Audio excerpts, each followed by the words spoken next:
Thanks for having me back. It's always nice to come back and actually see some familiar faces, which is good.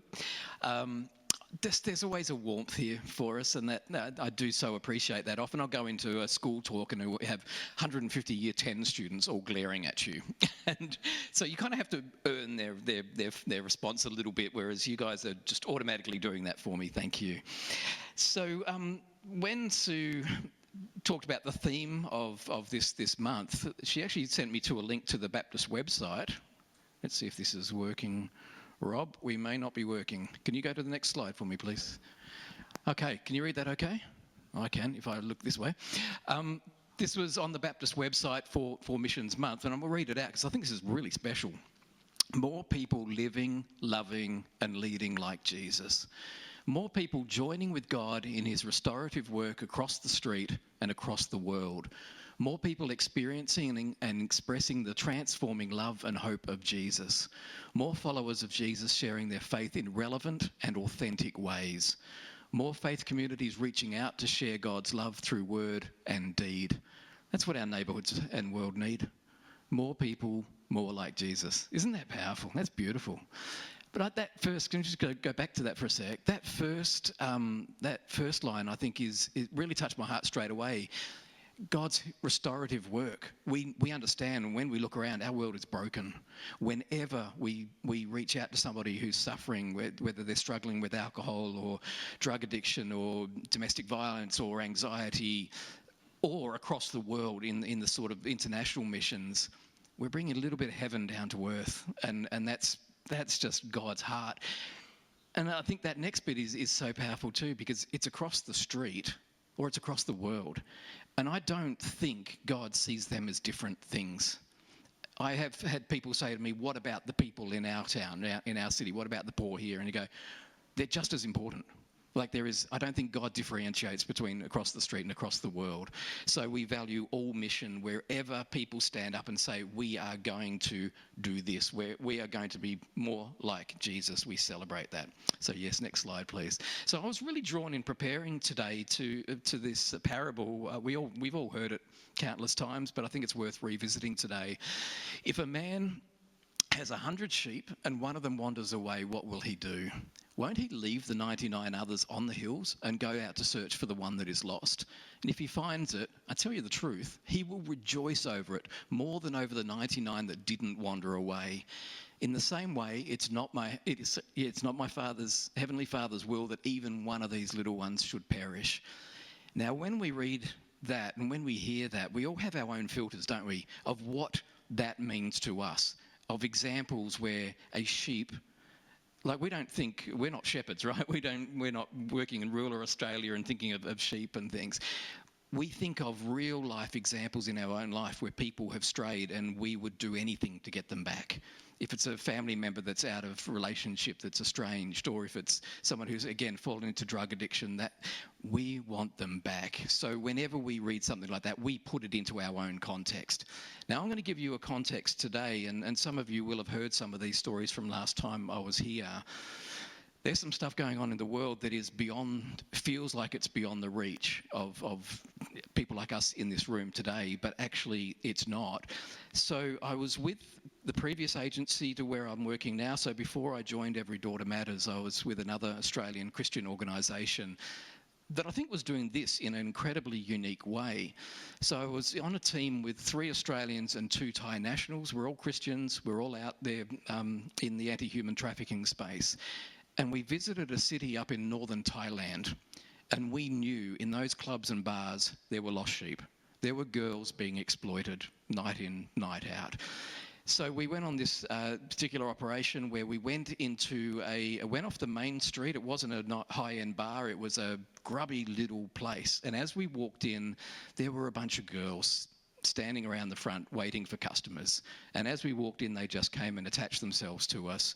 We went in. Now, we're undercover. We went into this little room that was like a karaoke room. So immediately they started singing stuff, and it was loud and it was noisy. I'm just going to throw the next slide up. So I've got this weird look on my face at the top there as we're entering one of these places. But this is, I've had to blur out the eyes, but that middle one is the girl that came and attached herself to me that night. Now you can see immediately she's young. Then if you look at the bottom left, there's Mark, one of the other members on the team, and the girl that sat next to him was even younger. Now, these girls had big smiles on their faces the whole time. They were, playing up to us as customers. But something really interesting started unfolding in that bar in that night. And it's the bottom right one where we've got the third member of our Australian team with this girl sitting here. Now, Paul was the name of the guy there. He'd been on a number of these operations before. He was quite experienced. And he was a bit over it. To be honest, I could sense he wasn't in the mood for this stuff. But he was risen to the occasion. But what he did was sit there and didn't really engage all that much with the girl. He felt like he was a bit off his game, but God used that. Because in that moment, he just wanted to talk to this girl. So he started talking through Google Translate. And he, as part of the operation, just said to her, "Do you enjoy working here?" Now, she jumped on her phone through her translator and said, "No, I hate it." Isn't that interesting that she would say that to a client? So there's a cry for help there. And he was, okay, that's interesting. So he said, "Why are you here then?" And she said, "I don't want to be." Something along the, "It's not my choice." So we're talking slavery. This girl is not doing this work by choice. Her next question to him threw him completely, because she said, "Are you a Christian?" He did not expect that. And in the moment he was like, "Oh Lord, what do I do? Like, we're undercover, we're posing as Western businessmen that are out looking for girls, so why are we here?" And just in that moment he felt the prompting of the Lord, and he said, "Yes, I am." And then her next question stumped him even further, or her statement. She said, "So am I." Not the place you'd expect to find one of God's children, right?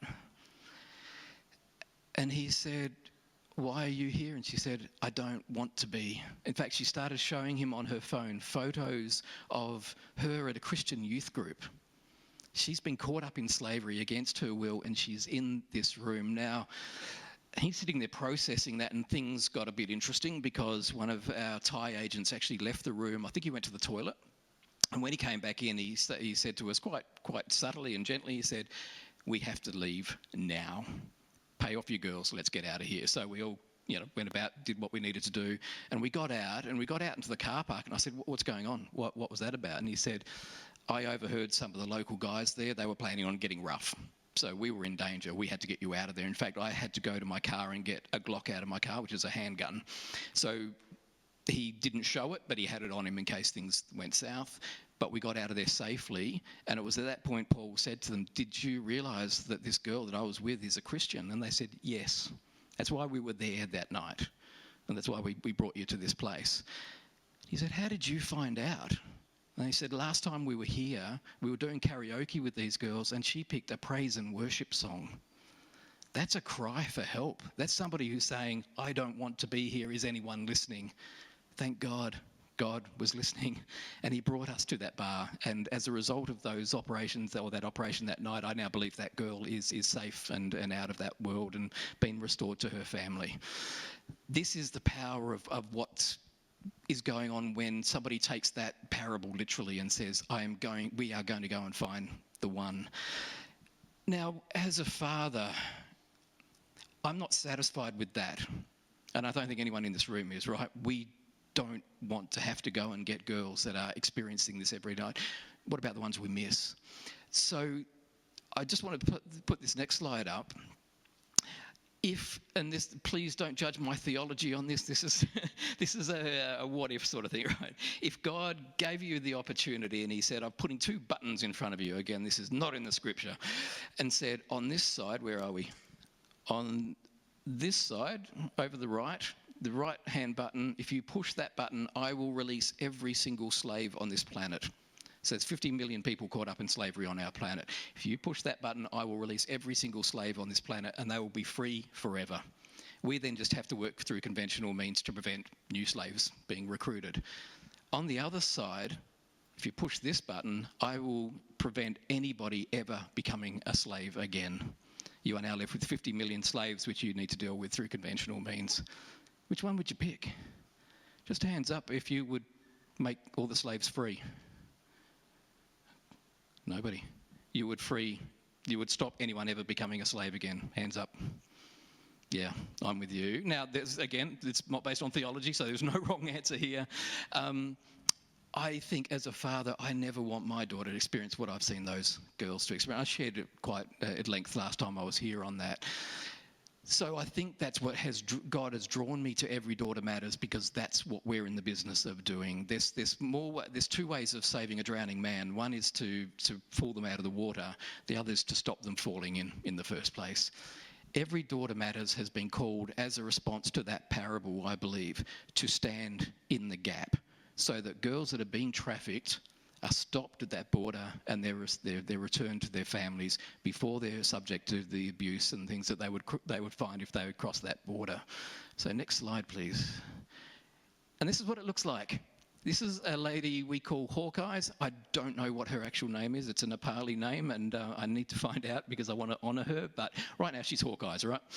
She stands right at the border with India. She's on the Nepali side. So if you just get a mental picture, here's the border right behind her. She's in the middle of the road, and all the traffic has to go around her because she's not moving.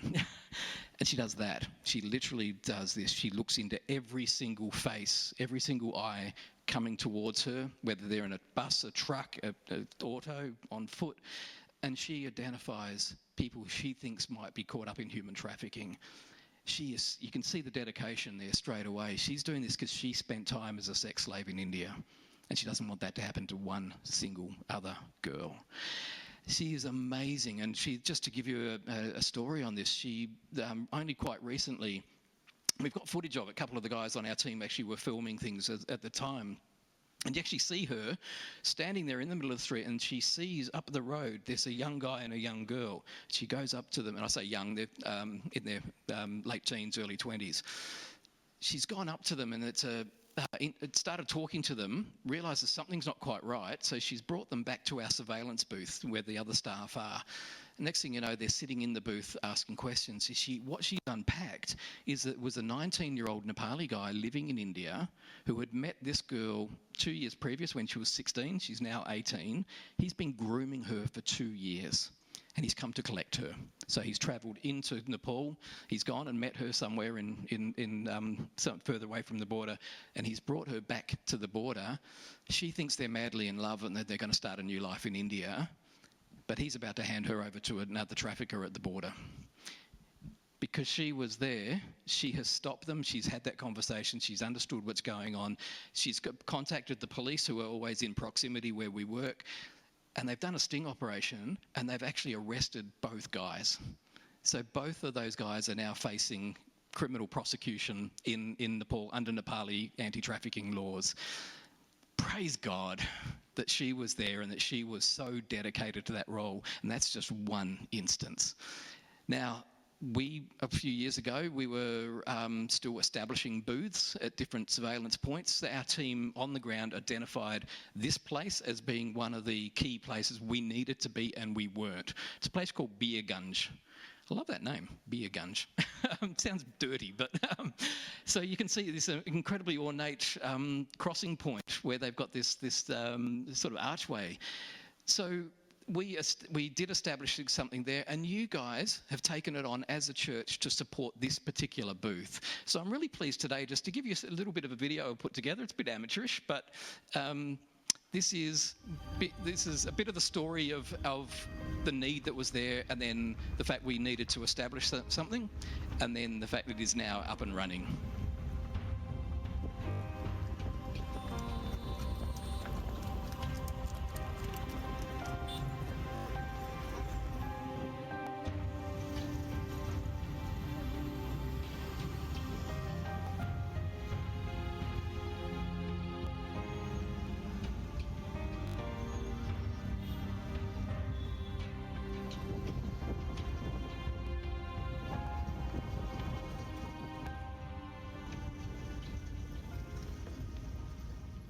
Here we are at Beergunj, one of the largest border crossings to India.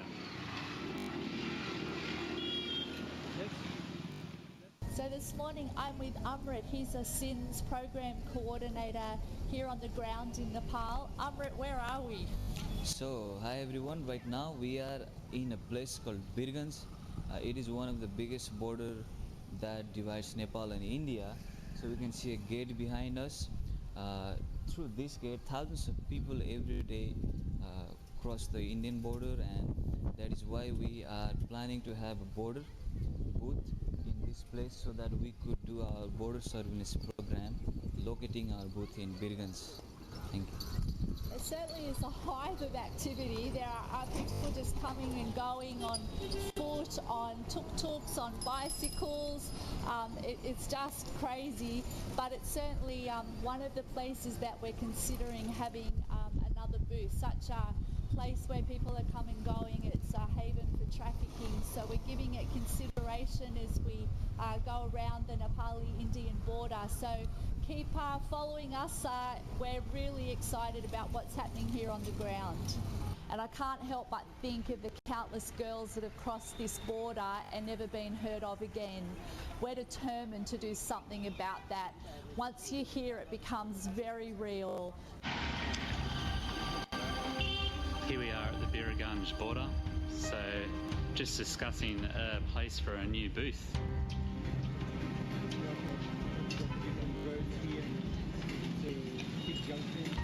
It represents an amazing place to potentially put a new booth.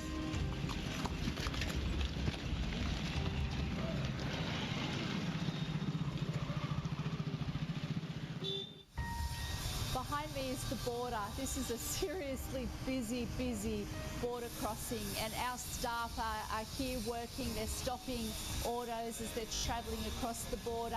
They're looking for the red flags of human trafficking, girls in vulnerable situations. We've just seen them stop a couple of autos and ask some questions. You know, these guys are doing the great work here. They're our heroes in this work.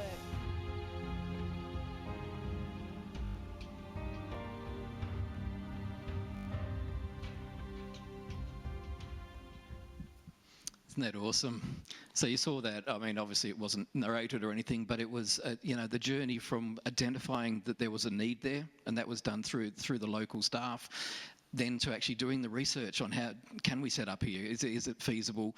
Then to seeing it in operation, and you guys are part of that, thank you. So just to give you a bit of an update from where I spoke last year, we currently have 13 of those surveillance booths. We've been maintaining that for about 2 years. So we grew quite quickly in establishing the booths. Now we are really just committed to sustaining. The day we're free, we'll add to those, but right now we're just making sure that each of those are being sustained. And I've just highlighted the girl on the right there because she was a girl that was being trafficked when we intercepted her. She's now on staff with us. So out of around 50 frontline staff, that predominantly women, about 14 of the girls on staff have been trafficked themselves, so they know what to look for. They are those ones in that parable that we went and got that are now part of the solution. Just so powerful. Next slide, please.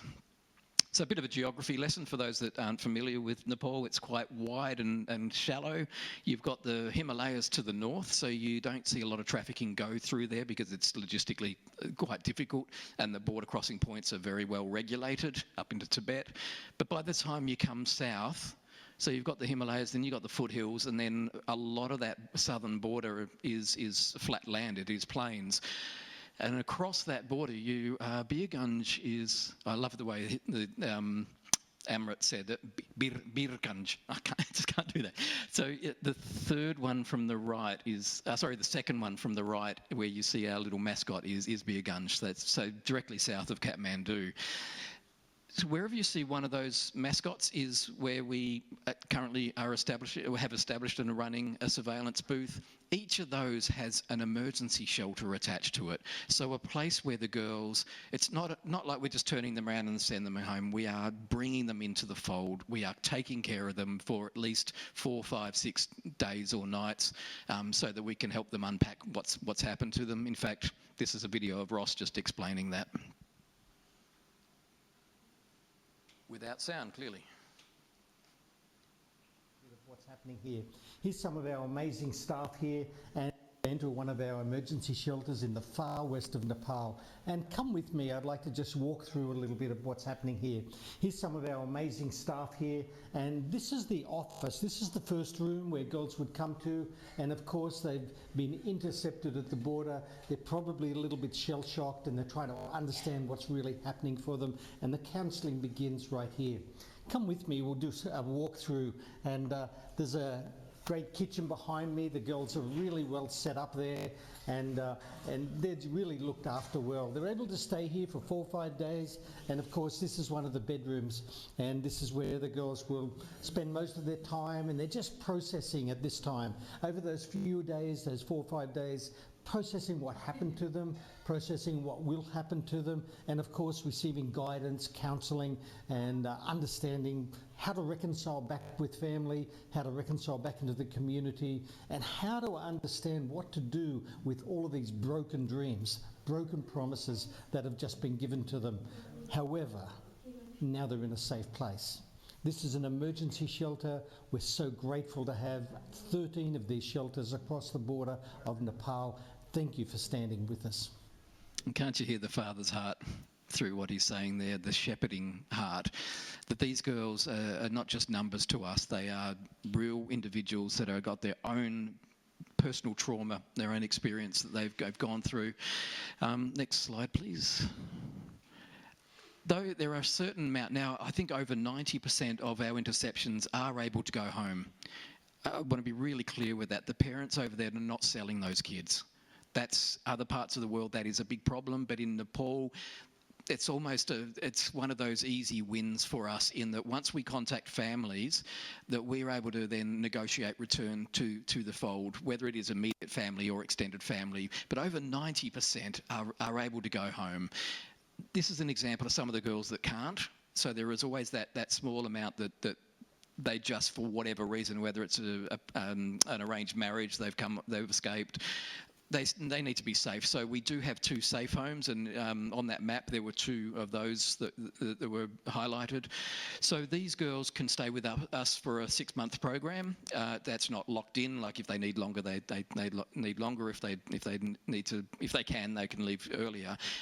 But even on that, where you see the blurred faces, you can see the joy in their faces, the restoration of hope, that they know they're secure, they know they've got a future again. And just had a beautiful moment with the girl in the middle in the red top there.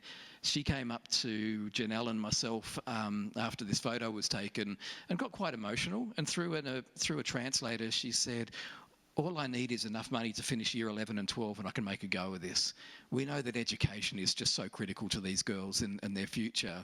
So we immediately reached for our wallets and said, we can pay for that, except unless we can do that for every girl here, we really shouldn't be doing it for one. So as a result of that, Janelle was approached the board here in Australia and said, we need to have a program where we can make education available for any girl that needs it, where it makes sense. As a result of that conversation and that moment, we heard God move in that moment. And we have established a program called Pathways to Potential.